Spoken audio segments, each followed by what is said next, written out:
everybody, and welcome in or welcome back to my channel. So I would like to start this off by saying that it is indeed raining, so I'm sorry if it's a little bit, whoosh in the background. I can't control the weather. I wish I could, but I can't. So we're just gonna keep pushing. I hope this video doesn't take too long, so that way you won't be inundated with watery rain sounds of puddles and such and that.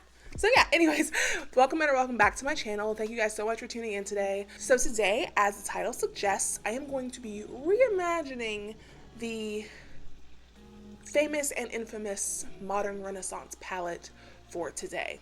Now, the Modern Renaissance, as we know, was just that, a Modern Renaissance. For the time that it came out, it was colossal, it was monumental, it made waves. It was something so different than everything else that was on the market that it inspired a whole trend of, rosy tone neutral palettes and rosy tone neutral era. So, it was that girl.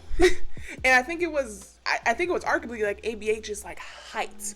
It was their magnum opus, I would think, really, because I don't know if they've really ever come out with something, and y'all can correct me in the comments if I'm wrong, anything that's has surpassed the impact that Modern Renaissance had.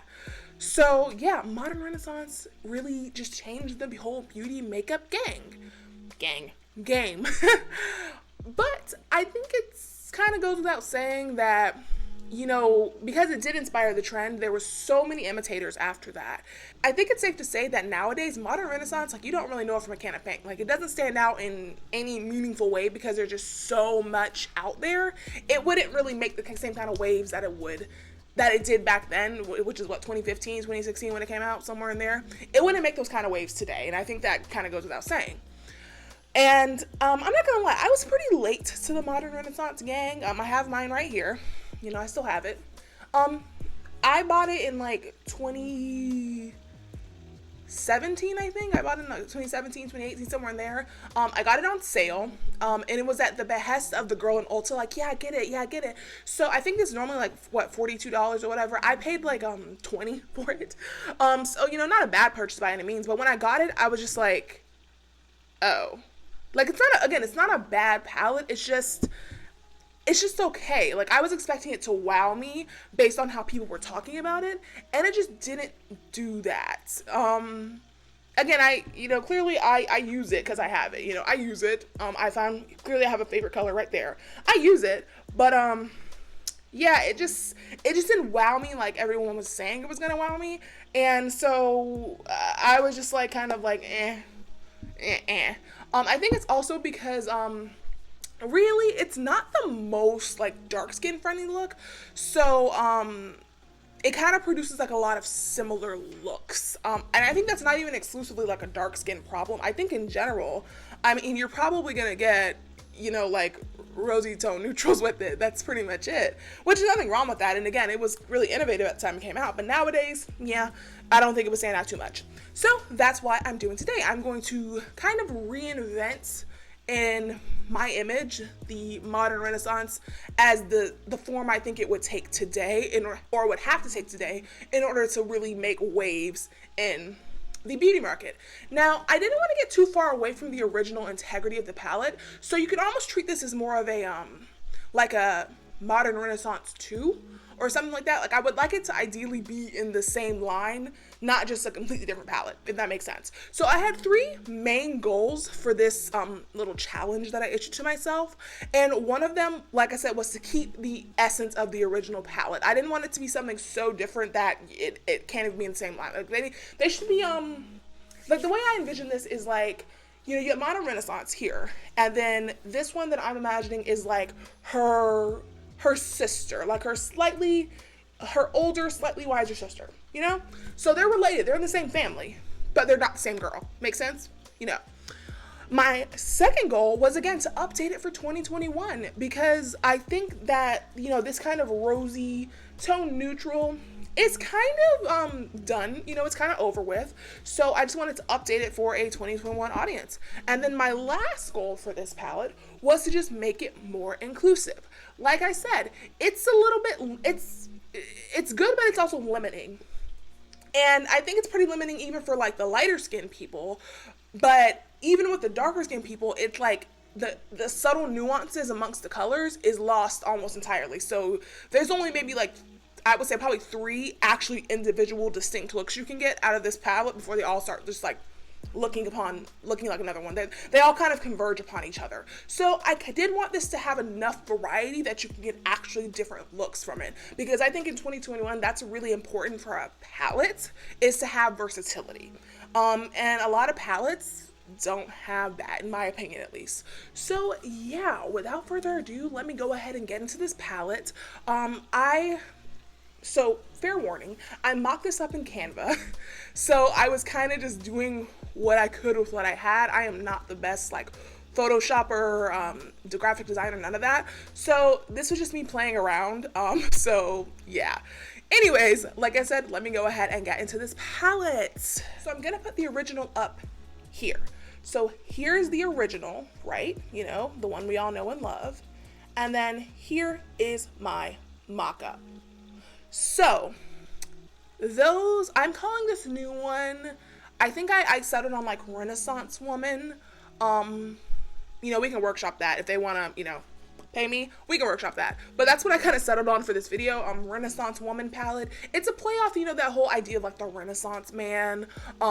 They kind of can do it all. They're very educated in the arts and literature and science, and you know, like I think like, you know, Da Vinci's considered a Renaissance man. Who the other one? That's the only one I think of. The other one, oh gosh, what's his name? Like most of your like classic Renaissance, like people associated with the Renaissance are considered Renaissance men. So, you know, I kind of want to play on that, you know, it's modern interpretation for the everyday woman, you know, the Renaissance woman. Of course, I pull from all like Renaissance era,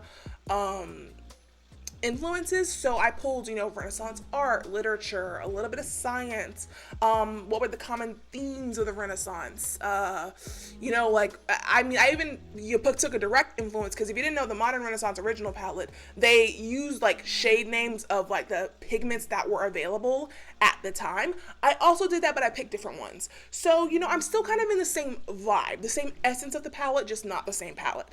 So the first one, I'm gonna, because this is more of a transformation, like I said, and just me updating it, I'll start with what it is right now, as, you know, in the current modern Renaissance, and then I will tell you what I transition it to. So the first shade I'm gonna start with is Tempera, which, since I have it right here, I can just go ahead and show it to you guys, which is this like bony white shade. You know, I don't think I've ever actually touched that shade in my life, because obvious reasons. I never touched a shade in my life. And so it's described as a velvety beige matte shade. And so in my reimagined modern Renaissance, it becomes Sistine, which I would describe as a white gold with blue glitter or blue reflex, however you want to phrase that. So the clear inspiration is there, the Sistine Chapel. So like the Sistine Chapel does have some varying shades of blue in there. So I kind of wanted to pull that. And also I wanted to put more shimmers in this palette, because I think that one of the main like gripes that I have with the modern Renaissance in its original form is that there's only 2 actual shimmers, which is Vermeer and Primavera. There's only 2 of them, and they, again, because they're so light, they look so similar on my eye that you can't really get like actually different looks out of it. And then they have Antique Bronze, but it's more of like a satin. So I wanted like some true shimmer glitter in there. Again, because it's updated. I understand that like that wasn't really a medium that you know, Renaissance artists were using. I get it, but this is my palette, so I wanted it in there. So yeah, so Tempera becomes Sistine. So because I do like continuity, I did leave some of these shades the same, and this is one of them. Well, actually only 2 of them are the same. So I kept Raw Sienna in there, which is, you know, the neutral amber with the ultra matte finish. I just kept it in there. I think it kind of works with my palette, so I just left it in there. And then the next one that I have is Golden Ochre. Now, Golden Ochre is described as an ultra matte yellow. You see it's right there. Like a earthy, kind of dirty looking yellow.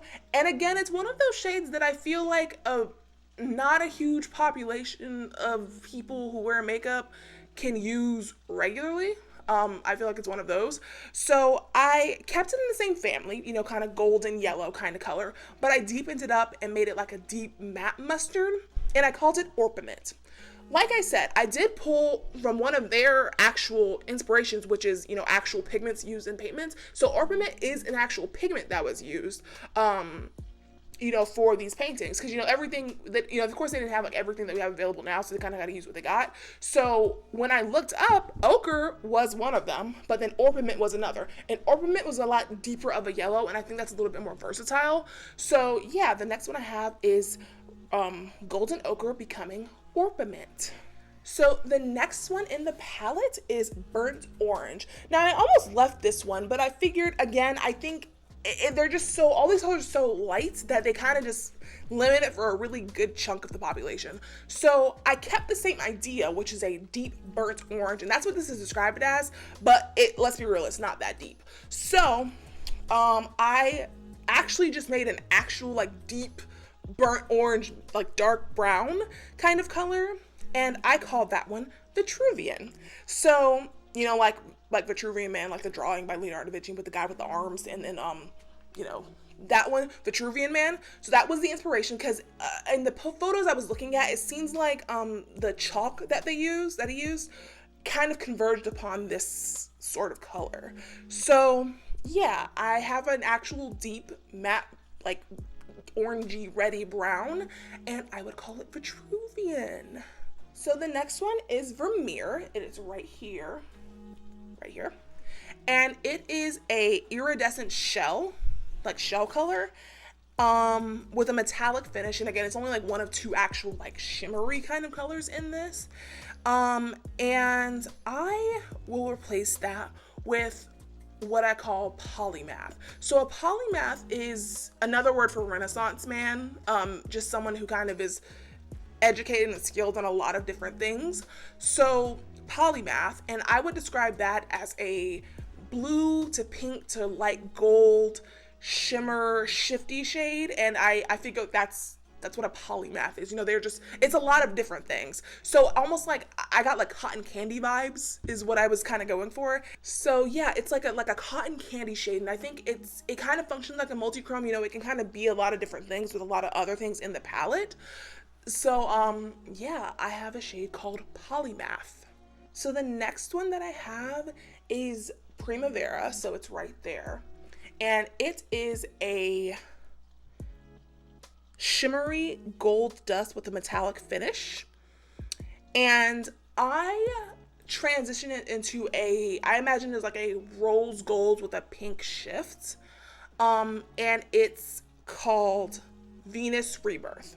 So if you didn't know, Primavera is a painting by Sandro Botticelli, right? And that's clearly where they got named Primavera. It means spring, but that's the painting called Primavera. So I kind of kept in that same same artist. So I chose another painting by Botticelli to be inspired from, and that was The Birth of Venus.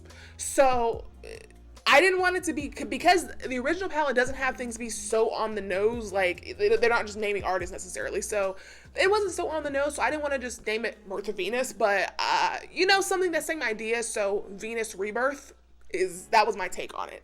So, you know, it kind of, again, same essence, same vibe, but not so on the nose. So yes, Primavera, one Botticelli becomes another Botticelli as Venus Rebirth. So the next one is this one, BUON Fresco, which is you can't even really see it there, but it's like let me see if I can get it. It's like a dusty lavender. I think they describe it as a antique lavender matte.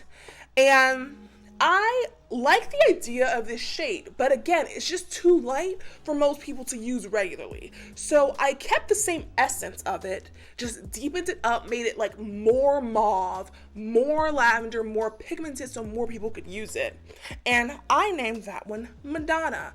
Not that Madonna, but Madonna, as you know, the Virgin Mary Magdalene, was a very like kind of central figure to a lot of Renaissance art.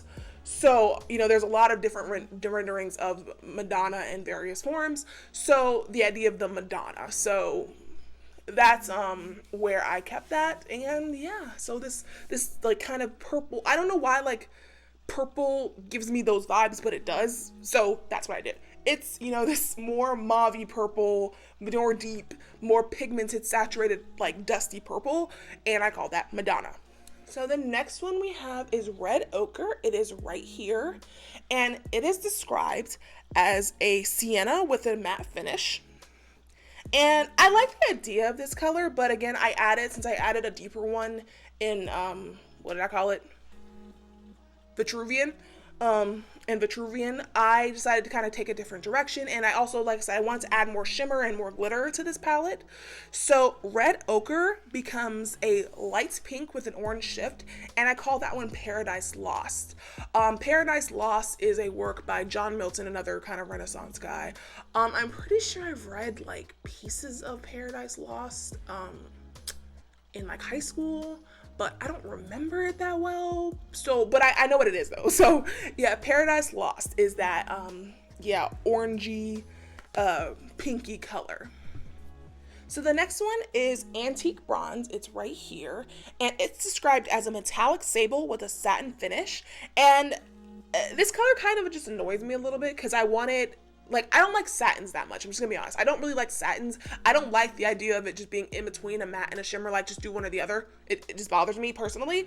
So I changed it into something a little more my speed, and it's going to be a brown and gold shimmer, like a brown gold kind of shimmery glittery color, and I called that one Golden Van Dyke. So if you watch enough Bob Ross, you know Van Dyke brown, and so that's another one of those pigments that were used in a lot of Renaissance paintings. So I kind of wanted to do a play on that, and I created, you know, Golden Van Dyke. So it has that like elements of gold, and it kind of has the essence of the original palette where they have that golden ochre. So that same kind of idea, but this is Golden Van Dyke. So that's the next shade in my imaginary palette. All right, we're on the home stretch. So the next one is Venetian Red. Now, Venetian Red in this palette, again, this is why I said like there's kind of not a lot of versatility, because let's be real, like these two colors, Venetian Red and Love Letter, they look so similar that they perform very similarly on the eye. And then, you know, even if they are like different, the deeper your skin goes, the less these nuances really show up. So they just form really similarly. So you might as well just pick the one you like better and then play with it, because like yeah, it just does the same thing. So clearly I like Love Letter better, but I did want to change Venetian Red because again, I think it's just so similar to Love Letter that I don't think they both need to be in the palette. So Venetian Red, which is described as a crimson matte, becomes a deeper cranberry matte. So it's in the same color family, but it's just a lot deeper, so there's enough difference to actually give you like a different look than Love Letter. And I would call that one Madder Lake. So Madder Lake is another one of those pigments, and that's pretty much what it looks like. So yeah, Madder Lake is a deeper cranberry matte. So like I said, I really like Love Letter, so I actually left Love Letter in there. I think it's a very good color, so I left it in there as its form, just Love Letter. So the next one is Warm Taupe. Now it's just that, a warm taupe. It's an earthy green matte, but it does the same thing that like Warm Taupe, Golden Ochre, and Tempera on deeper skin, they kind of all just run together. So there's really not a lot of actual variation there. So instead of Warm Taupe, I transitioned that into a like mid-tone purple matte, and I called that one Tyrian. So not like Tyrian Lannister, but Tyrian Purple, which was another pigment that they used. And I don't want it to be so on the nose like Tyrian Purple, because purple is not a very super common color in like Renaissance painting. I think it's there, of course, but it's not the most common. From what my research says, I think it was a little bit more expensive as a pigment, so it just wasn't used as commonly. But in mine, I think because, you know, purple's the color of royalty, it says the Renaissance woman, so yeah, I wanted to bring some more of those like purpley tones to mix with the pinks. And yeah, so the mid-tone purple shade called Tyrian. So the next one is right here, and it's called Cyprus Umber, and it's the deepest shade in the palette. But again, it's not that deep. It goes like a weird kind of like gray tone on my eyes, and I don't know if it happens to you guys too, so you guys can let me know if that happens, but it's kind of a weird like shade. It doesn't do as much deepening as I would like, but I didn't want to just do like a deeper brown, so I actually decided instead of Cyprus Umber, which is described as dark coffee matte, we instead have Vita Nuova, Vita Nuova, I'm sorry, I don't speak Italian, Vita Nuova, which is a deep purple eggplant matte. Now, La Vita Nuova is a poem, or I think it's a poem or a book by Dante. Same, Dante's Inferno, Divine Comedy. Same poem. It's about Beatrice, who was a muse in a lot of his works. So La Vita Nuova, or just Vita Nuova, is gonna be the next to last shade in my palette, and it's a deep purple. And so the last shade is going to be Realgar. So Realgar, I actually like Realgar. Like Realgar, again, I think for what burnt orange should be, Realgar is for me. So I do like Realgar. It's probably my next favorite shade in this palette. But again, since I kind of, it just doesn't really like, it's there, it's there. So Realgar, which is described as a brick matte, and Realgar actually is another one of those pigments they were using, that becomes sfumato. There's sfumato.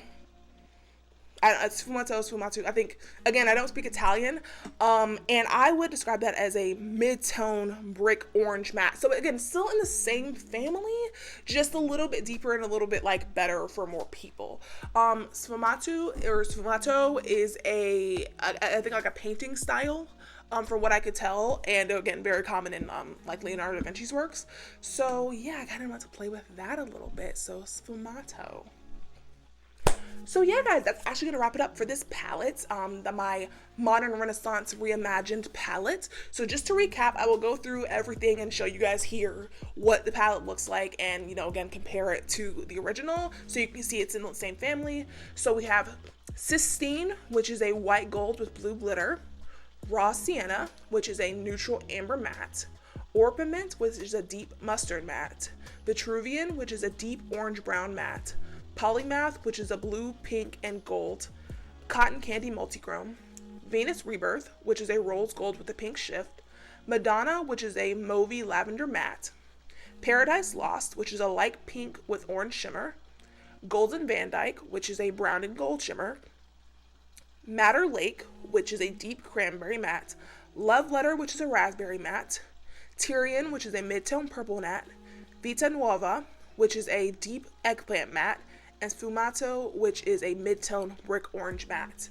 So yeah, I hope you guys enjoyed that. This little, like, again, reimagined palette. Again, I still wanted to keep it in the essence of the palette, but just make it more versatile so more people can use it, and also update it for 2021. So anyways, I hope you guys enjoyed that video. Let me know if you want to see me do other palettes like this. I actually had a lot of fun making it. With these sorts of palettes, palette reimagining, palette recaps, I'm not the first person to do them. I just want to make that clear. I'm not the first.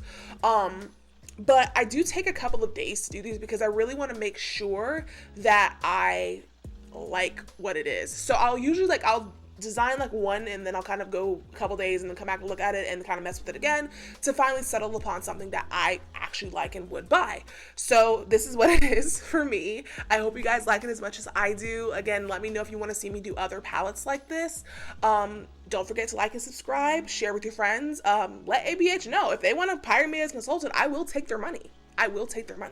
So yeah, guys, I hope you guys enjoyed. Again, I'm sorry if the rain is a little bit distracting, but I really want to get this video up. So, as per usual, I will link everything on my face down below. You can find me on Instagram at Deja Vu. You can find me on Twitter at Deja Vu 2. You can find me on TikTok at Deja Vu 3. And you can also check out my podcast, Grossly Overqualified, found everywhere that podcasts are found. So until then, you guys have an amazing day. Hope you're staying dry, and bye-bye.